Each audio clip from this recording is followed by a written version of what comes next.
ஆட்சிக்கு வந்த அடுத்த நிமிஷம் தமிழ்நாட்டில் எல்லா இடத்துக்கும் அனைத்து அரசு பேருந்துகளிலும் கட்டணம் இல்லாமலே போகலாம்.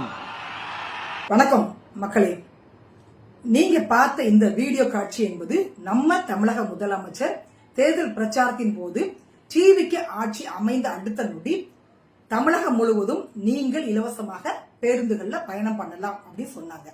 நாம இது சாத்தியமா அப்படின்னு கேட்ட பொழுது சாத்தியம் இல்லாத எதையும் நாங்க தேர்தல் அறிக்கையில கொடுக்க மாட்டோம் அப்படின்னு சொன்னாங்க. ஆட்சி பொறுப்பேற்று 2 வாரங்கள் ஆகியும் இன்னும் இலவச பேருந்துக்கு கையெழுத்துதல. ஏன்னா இது சாத்தியம் இல்லை.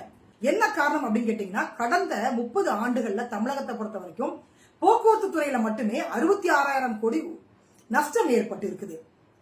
தமிழகத்தை பொறுத்த வரைக்கும் 22,000 அரசு பேருந்துகள் இருக்குதுங்க. தனியார் பேருந்துன்னு எடுத்துக்கிட்டீங்கன்னா ஒரு 4,000 இருக்குன்னு வச்சுக்கோங்களேன். அப்ப இந்த வெடியல் பயணம் கொடுத்தாங்கல்ல, அதுல ஒரு 7,000 பேருந்துகளை ஒதுக்கிட்டாங்க. அதாவதுங்க, இந்த போக்குவரத்து துறையில இவ்வளவு நஷ்டம் ஏன் ஏற்பட்டுச்சு அப்படின்னு கேட்டீங்கன்னா, எந்த ஆட்சியாக இருந்தாலும் பரவாயில்லங்க, திமுக அண்ணா திமுக போக்குவரத்து துறையில அமைச்சராக இருக்கக்கூடியவங்க செய்கின்ற ஊழல், மெகா ஊழல் ஒண்ணு. 2வது பாத்தீங்க அப்படின்னா இந்த இலவச பயணம், இதை அரசாங்கத்தால சமாளிக்க முடியல. 3வது பெட்ரோல் டீசல் விலை உயர்வு. 4வது சுங்கச்சாவடி கட்டணம். 5வது பாத்தீங்க அப்படின்னா அந்த பணியாளர்களுக்கு